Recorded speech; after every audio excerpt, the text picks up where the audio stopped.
garden spaces, and we have something a little unusual for you this week.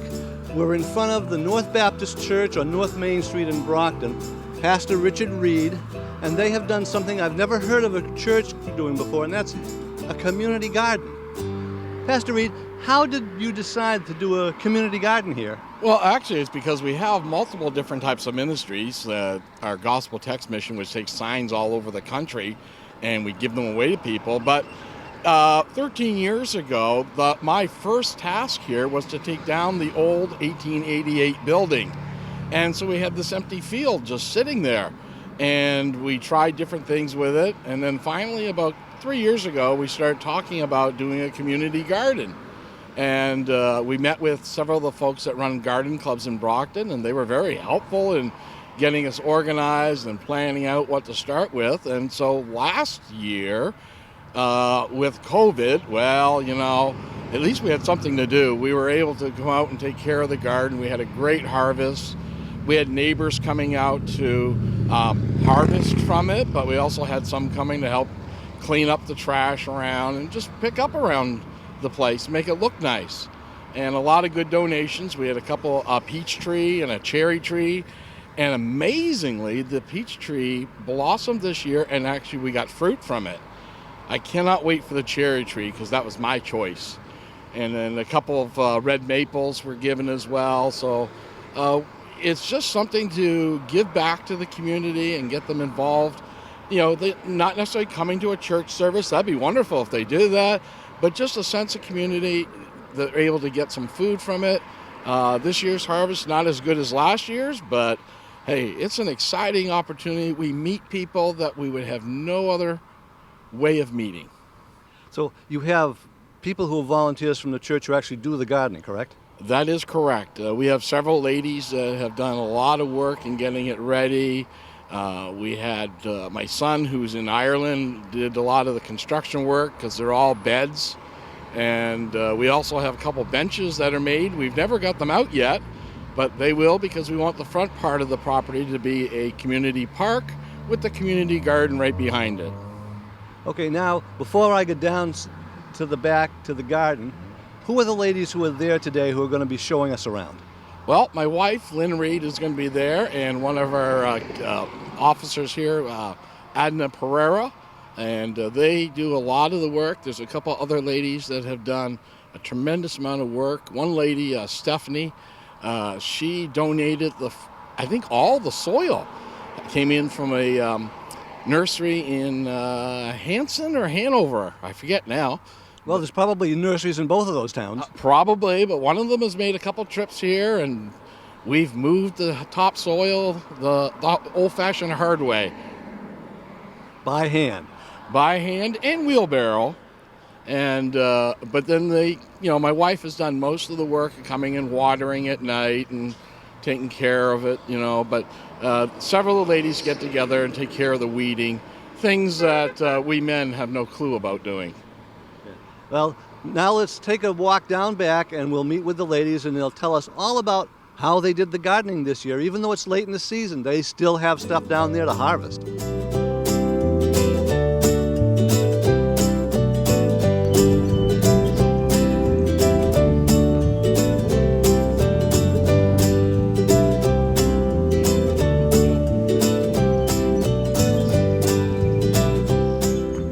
Well, we're down back at the garden now, and we have Lynn and Edna, who are the two chief cooks and bottle washers among all these people. Well, the first thing I want to ask you is, why did you decide to use raised beds here? Well, it's easier to take care of the plants. It's easier to mulch and weed when you have beds. And since our son was here and he could build them, it was free labor. That's always good when you're dealing with church things. Anything that you can get for free, right? Exactly, Yeah. yes. Okay, how many people do you have that are part of the crew that works on all this stuff during the season?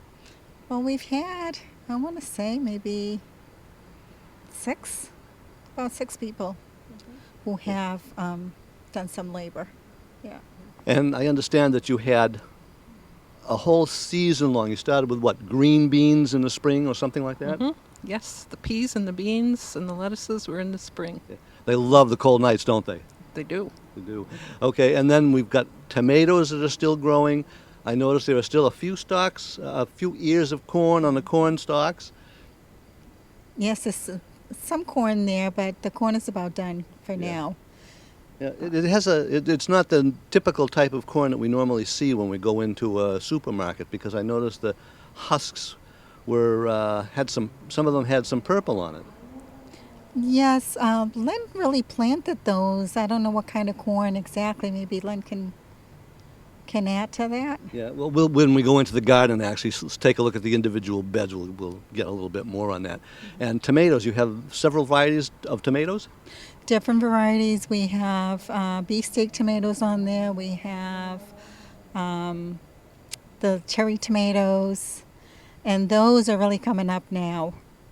They've been producing, but there's more of it now. Yeah. Okay, what else have we got in store in there? Because I probably missed something. Green peppers, kale, beets, basil, and fennel. And you've also got nasturtiums and marigolds, and those, I imagine, are to keep the pests away. Right. Okay, let's go inside and start at one end and work to the other and find out what we've got on each of the beds. Lynn, tell me a little bit about the corn. How did you prepare the beds for seeding with corn? Well, they're the same as the other beds. They're as deep as the others. And so we weren't sure if they would be deep enough for the corn. This was really an experiment, because the year before we didn't do corn. But we did get some this year. We have a few cobs. And as you can see, they look good. But I think that mostly the other stalks have very small cobs, and it may be because the beds are too shallow. And so we may have to move the corn next year to where they can get a deeper root. Well, if your son comes back home, maybe he can build the walls a little bit higher. There we go. Well, we can do that. Someday I would like to do that. Have double the beds and double the dirt, the soil in it. Yeah, the corn you've got on those cobs now may be a good little supply to start you off planting next year. Yes, we could probably use those kernels for next year. Yes. Well, Lynn, for those who have never seen something like this before, what is that? This is a sunflower, and our sunflowers this year were planted here, and it looks like the bed was too shallow for them, because once they got up really big, they started to bend over.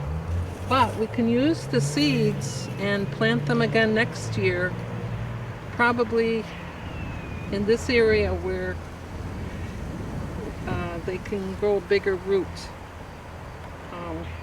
Underneath each bed is a cloth to prevent weeds from growing, and that's probably what's keeping the roots from growing for the corn and the sunflowers. Edna, what is it you're going to show me right here now? Well, we're going to look at the green peppers. They're blooming late, I believe, but they're coming in really well, and there are a few of them that are ready to harvest. And we have a lot of smaller ones that will still grow. But they're doing well in this bed this year. What did you do to prepare the beds for planting the peppers? Well, we put the soil in and mulched it, and the plants were made from seeds. We planted them, and that's about it, really. They're an easy plant, an easy vegetable to grow. And I did see a flower down there that still hadn't started to turn into a pepper yet, so. Yes, hopefully we're going to get peppers for a few weeks if the weather holds up. Do you think the rain that we had all this year had any effect on the garden? I think it did have an effect, but not a positive one in my opinion, because it delayed a lot of the plants from really growing. Like the peppers, they're only growing now that we're not getting as much rain as before. Lynn, what have we got in this bed? In this bed, well, most of it is done because we had lettuces in the front. And of course, the time for lettuces is done. But in the back here, we have fennel next to our sunflower plant. And fennel is another one of our experiments. We didn't have fennel the first year, but this year it's doing rather well. And according to my son, you eat the bottom part of the plant, and he gave me a recipe to try. So I'm going to try fennel this year for the first time. But I noticed that when we pick the seeds off of the top here, they smell like licorice. And when you go to an Indian restaurant, you can find a little dish of these on the counter. And they will, they encourage you to take a few of the seeds and chew them after your meal, and it helps you digest your food. And so I thought I would take some of these seeds home and see if they will dry to the same color, and the aroma is wonderful if it works. And see if I can get that to mimic what we see in the restaurant. Edna, this bed is kind of empty. Yes, well, this one we've already harvested. We had beans here, and it's pretty much all gone. The little plant that we have there is cabbage, and cabbage really didn't do well there, but the beans did very well. And as I said, we were able to harvest those already and consume them. Yeah, and people love to get the beans and the peas early in the season. Oh yes, because they're sweet and you can eat them even raw. I've been known to eat them right off the plants. Yes, they're very sweet, and they were very good, but unfortunately, or fortunately, they're gone. Lynn, this is the tomato bed here. Mm-hmm. Could you tell me a little bit about how you prepared this for planting the tomatoes? Well, pretty much the same way we did for green peppers. We mulched, and of course we've had to weed a little bit even though there's mulch. And we have 3 different kinds of tomatoes here. We have the beefsteak, which are the really big ones. We have the cherry tomatoes, and we have a regular sized tomato. And they did fairly well this year. But the thing with tomatoes is they all come at the end of the summer, and so now we have lots and lots and lots of them. And we're always giving them away the past few weeks. Okay, Edna, we moved on to the next bed now. What have we got in this one? Now on this bed we had cucumbers, which we have harvested already. So as you can see, the middle part of the bed is empty. And on this side we planted nasturtiums. They're supposed to keep away the bugs, and the flowers are also edible.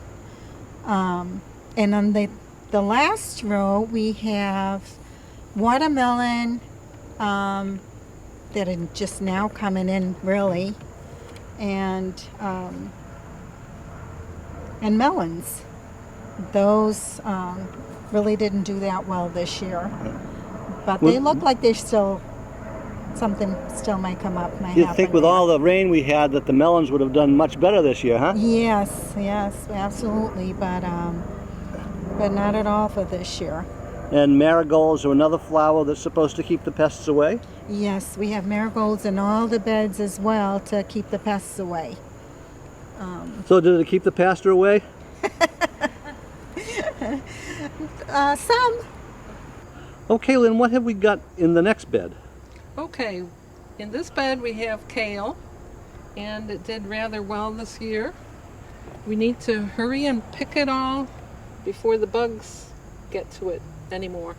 So kale is wonderful in all kinds of dishes, and I can't wait to use it in soups this fall. Oh, I worked for the Cape Verdeans for many years, and they are famous for their kale soup. Yes. What's that next to the kale there? And then we have mint. It's growing crazy, and I need to take it out of the bed so that we have room for our peas next year. Yeah, and you handed me a leaf from that before we started shooting this little piece, and that is spearmint, one of my favorite aromas. It smells so good. So we'll be sure to pick the mint so that we can have tea all during the winter. And when we move to this next bed, we'll see a lot of herbs. We planted parsley 2 years ago, and the parsley is still doing well. So it wintered very nicely then, the parsley. It did. It did. You can find it even under the snow. And then we planted basil this year, and it's doing very well. Basil ready for making pesto. Yes, and they smell wonderful too. And so do dill. The dill looks a lot like the fennel seeds, but they have their own smell. And of course you'll want to use these when you make pickles. And there are many dishes you can use dill in. And in the front here we had cilantro, and that's pretty much gone, but we had a nice bushy row here with cilantro. And Cilantro is one of those things that can really make a difference in Mexican dishes. yes, and a lot of our people like cilantro, so we gave a lot of that away. And then in the last bed we have mostly beets. In the spring we had radishes, but once the weather got hot, the radishes started to toughen up. So even though we had them all summer, you could only eat them in the spring. And you've got some chives, or at least And it then looks we like have down there. chives. We have chives from this year, and we have this one plant that grew from last year. We never picked it, and so it became a giant. A giant chive? A giant chive. My goodness, it looks almost as big as a leek. But the beets, we really look forward to eating those because you can eat not only the root part, but also the leaves. And the leaves are so tasty when you saute them, and they're very healthy for you. Of course, Beet greens are very favorite in my family. Yes, they're very popular right now as being a superfood. So that concludes our garden. Well, ladies, that was a delightful tour of your garden. I have my little spearmint leaf here that I will keep with me until it dries out, and then maybe I'll eat it, but it's been one of my favorite scents for a long, long time. You guys have done such a wonderful job here on this garden. Do you have any plans for next year yet? Well, next year, hopefully we'll do it a little bigger maybe and try different things. Anything you have to say for next year? Hopefully it will go smoother than it did this year. A little less rain might help that. Yes, and we will put the mulch out sooner so that we don't have to weed so much. Okay, that was great. We want to thank you from Garden Spaces for allowing us to come by and record this lovely garden you've had here. And if you have a garden that you'd like to show in Garden Spaces, just send an email to info@whca.tv, and we'll see you next time on Garden Spaces.